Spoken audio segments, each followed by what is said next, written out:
At some stage, after dealing with Kansa and other demons and settling the throne of Mathura, Krishna decided to move to Dwarka and establish a new kingdom.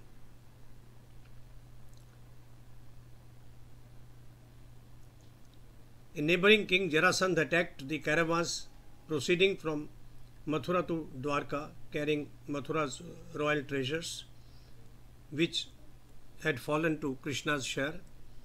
But Krishna and Balaram were able to outwit him. Time had come now to marry.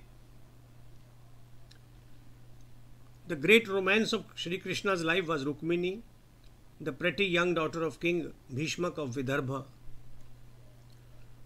From visitors to her palace, Rukmini had heard of the charm, valor, virtues and the majesty of Sri Krishna. She fell in love with him even without having ever set eyes on him. On the other hand, Krishna too had heard of Rukmini's budding charms. He too thought of that she would make a perfect queen. However, there was opposition. The eldest prince of Vidarbha, Rukmi, was opposed to this match. He was a friend of all those who were inimical to Krishna, an upstart in their eyes. He wanted his younger sister to be married to Shishpal, the king of the Chedis, inhabitants of the country on the banks of the Narmada. With the concurrence of his father but without consulting Rukmini, Rukmi, her brother, fixed the engagement between her and Shishpal and announced the date of the wedding. These things have been happening at all times. However, Rukmini was not going to take it lying down. So writes the Rishi in Srimad Bhagavatam. Though very young, she had a mind of her own. Of course, she was sad. She thought over the situation, consulted her confidantes and decided to send a message to Sri Krishna through a trusted Brahmin. I have included a painting in which the messenger on return brings Rukmini good tidings. Krishna received his beloved's messenger with due ceremony, made him comfortable, fed him well and pressed his legs to relieve his fatigue. Imagine Krishna pressing the legs of the messenger, how humble he could be when needed. Then in pleasant words he addressed the Brahmin thus, I hope that you are a contented man, O revered Pandit. In this world contentment is sufficient even if a person is without wealth. Such a person sleeps peacefully. How true. What an advice. Golden advice. On the other hand, a wealthy person, said Krishna, who is discontented, who wants more, cannot be at peace. It is true of our life. The root cause of all evil thoughts is desire. We want more, more and more. We are never satisfied. O Brahman Devata, said Krishna, where do you come from? What brings you here? You have traversed difficult roads, to what purpose? Coming straight to the point, the Brahmin conveyed Rukmini's message. The message is from Rukmini, mind you. Tribhuvana Sundara. Ignoring social barriers or restraints, I am thinking of you all the time. I am madly in love with you. Listening to your attributes alone cools the fire of my viraha. What a thought. You are unique, whichever way a person thinks of you. Whoever breathes on this earth feels at peace and is overjoyed when he looks at you. O worthiest of men, tell me, how can a woman from a decent family, virtuous, contented and eligible for marriage, resist your charms and not desire you as a husband? Hence, I have accepted you as my husband. I have surrendered my being to you in my mind. You are omniscient. Nothing is hidden from you. Please come here and hold my hand. My lover with lotus-shaped eyes, said Rukmini, having surrendered to a warrior like you, I am now your property. Do not let Shishupal touch me, as a lion's meal is not shared with the jackal. A lion's meal is not shared with the jackal. What a thought, what an image. Once I have wedded you in my mind, continued Rukmini, none other can make love to me. Prabhu, nobody can conquer you. The date of my marriage has already been fixed. You reach here a day prior to that and overcome Shishupal and his friends. If you worry that I stay in the women's quarters and therefore how would you abduct me unchallenged by my brothers, I have thought of a way out. It's a practice in our family that a day before the wedding, the bride goes to the Kula Devi temple to seek blessings. It is a large procession and the Girija temple is situated outside the city. I shall be waiting for you there. Come over, abduct me, said Rukmini. Even Umapati Shankar offers you obeisance and feels purified having touched the dust of your feet. I too, my lord, seek the same prasad. If I do not succeed, I shall starve to death lost in your thoughts. Said the Brahmin, this is a message from our princess. You decide your line of action. No time to waste, sir. Laughing, Krishna held the messenger's hand in his own and replied, I too pine for her. Lost in her thoughts, I cannot sleep at night. Assure her that I shall come and rescue her. The most charming princess is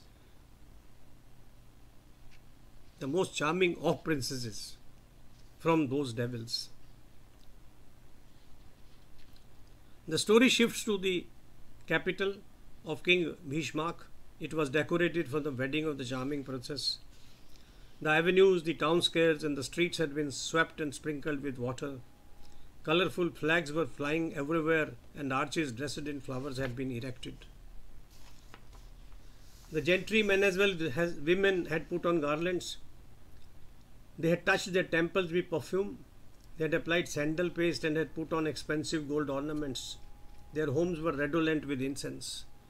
You see, notice how the social life of those times is described. At a certain plane, it was the same as today. Perfumes, incenses, cleanliness, roads, watering of the roads, all that was there. Flowers to decorate the doors of houses. The king held a feast for the Brahmins. He worshipped his ancestors. Rukmini, who had lovely teeth, imagine, Rukmini had lovely teeth, writes the Kavi.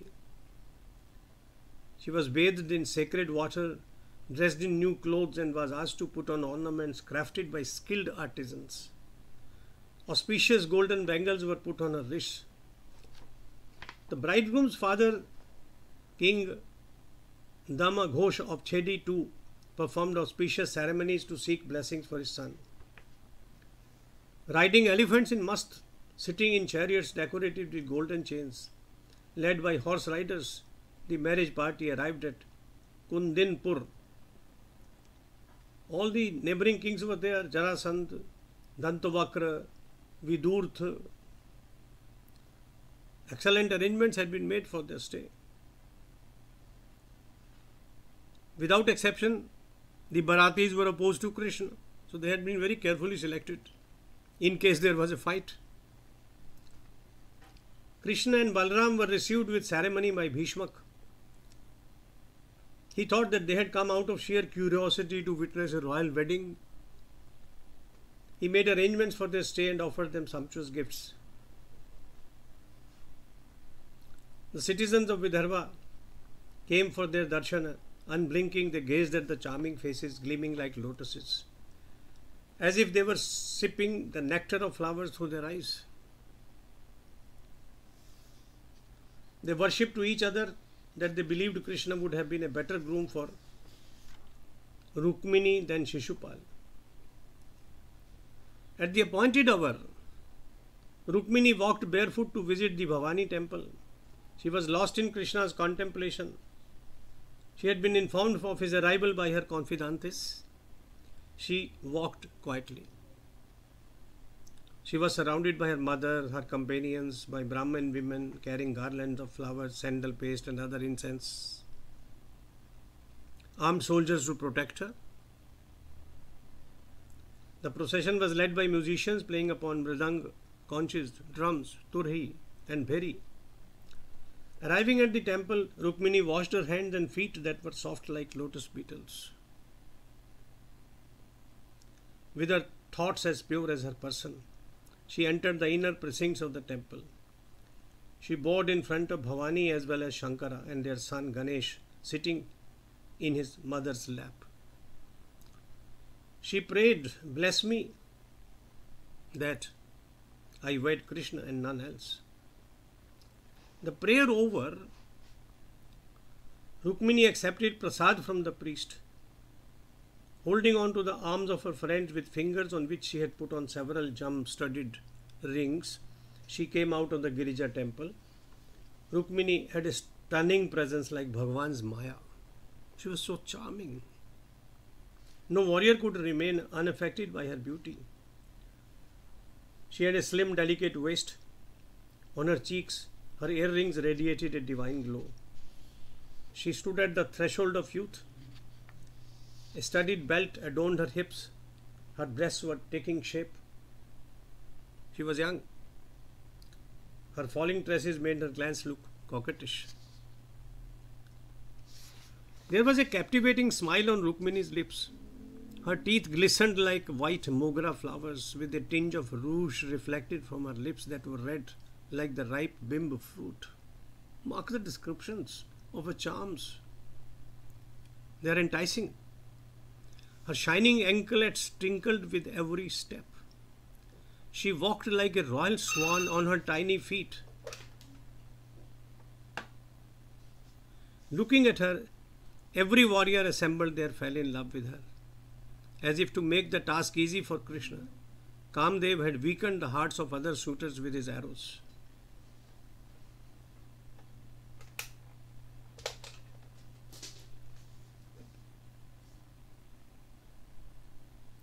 Deliberately, Rukmini walked slowly with halting steps on this ceremonial occasion. She looked around and sent vibrations of love to Krishna, pledging her charms in her smiles. Quite a few warriors fainted looking at her extraordinary beauty. Rukmini moved her tresses to uncover her eyes. Lo, suddenly she caught sight of him, her Krishna. Rukmini had reached her chariot and was about to ascend it. Suddenly, Krishna advanced and in public view lifted her in his arms. Tearing through the rows of kings and suitors, he carried her to his chariot and placed her comfortably against the cushions. Krishna and other Yaduvanshis made haste to depart, like a lion salvaging his prey from jackals. Jarasandh's forces chased the Yaduvanshis. They rained arrows on the latter like heavy dark clouds, disgorging their water on mountain slopes. Rukmini was frightened when she saw her beloved's army under such massive attack. Krishna, however, smiled. He assured her that all would soon be well. Ultimately, the Yaduvanshis defeated the army of Jarasandh and the other foes. Rukmini's eldest brother Rukmi felt humiliated at the turn of events. He chased the divine couple and attacked them. Responding to his brutal attack, Krishna hit Rukmi and felled him to the ground. Rukmini, thinking that her brother might be killed by her husband, prayed, "Yogeshwara, no doubt you are omnipotent. However, you are Kalyan Swarup as well. Killing my brother is not an act worthy of your status. Please forgive him, at least for my sake." There is a painting included in this video which shows this scene. Rukmini's throat was dry, she could hardly speak. Fearing her insolent brother's imminent end, she trembled all over. Krishna spared Rukmini's life. However, before releasing him, he shaved a part of his beard and moustaches. Quite interesting, funny. To alleviate his wife's hurt, Krishna advised her, "If you bemoan his fate, you act out of ignorance. Each one has to pay for his deeds. You ought to be indifferent to relationships like friends and enemies. Their soul is the same."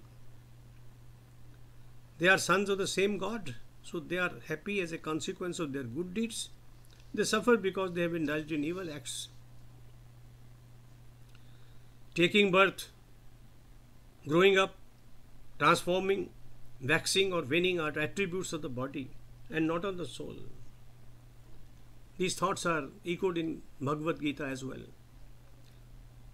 Krishna said, in the dark fortnight of the moon, the latter does not diminish, merely his radiance does. The ignorant consider Amavasya as the death of the moon. However, the reality is otherwise. The same is true of the human body and the soul.